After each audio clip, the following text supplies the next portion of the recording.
Morning நம்ம எழுந்துக்கிறோமா இல்லையானே தெரியாது.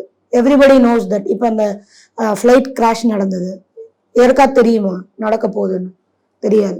ஒரு லண்டன்ல டாக்டர் வந்து 25 இயர்ஸா ப்ராக்டிஸ் பண்ணிட்டு இருந்தாராம். வேற அவங்க ஒய்ஃப் வந்து Chennai அகமதாபாத்ல டாக்டராம். He decided to bring back those families to London.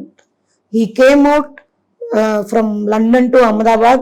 எல்லாரையும் செட்டில் பண்ணிட்டு ஒரு 10 days அவங்க ஒய்ஃபும் டாக்டருங்கிறதால அவங்களே செட்டில் பண்ணி கூட்டிட்டு போறதுக்கு எல்லாத்தையும் ரெடி பண்ணி லாஸ்டா அவங்க ஃபிளைட்ல போட்ட பிக்சர் என்னன்னா பாய் பாய் இந்தியன் போட்டாங்களாம். வித்தின் அ ஃபிராக்ஷன் ஆஃப் செகண்ட்ல வந்து இந்த கிராஷ் நடந்தது. Two they believed it? 3 குழந்தைங்க அண்ட் 2 பேரண்ட்ஸும் டாக்டர்ஸ். இந்த நேரத்தில் டாக்டரும் எதுவும் பண்ண முடியல, யூனிவர்ஸும் எதுவும் பண்ண முடியல. வை? பிகாஸ் அவங்க அதில் அண்டர்கோ ஆக வேண்டி இருந்தது. கரெக்டா? ஸோ இந்த மூமெண்ட் நம்மளுக்கு இல்லை அப்படின்னு தெரியும் போது என்ன, everything, each and everything, உங்க பக்கத்தில் உட்கார்ந்து இருக்கிறவங்க சரி இல்லையா, you no need to bother about that. That is not your job. இல்லையா? நம்ம குழந்தைங்களே நம்ம பேச்சை கேட்க மாட்டாங்க, நம்ம ஹஸ்பண்ட் நம்ம பேச்சை கேட்க மாட்டாங்க.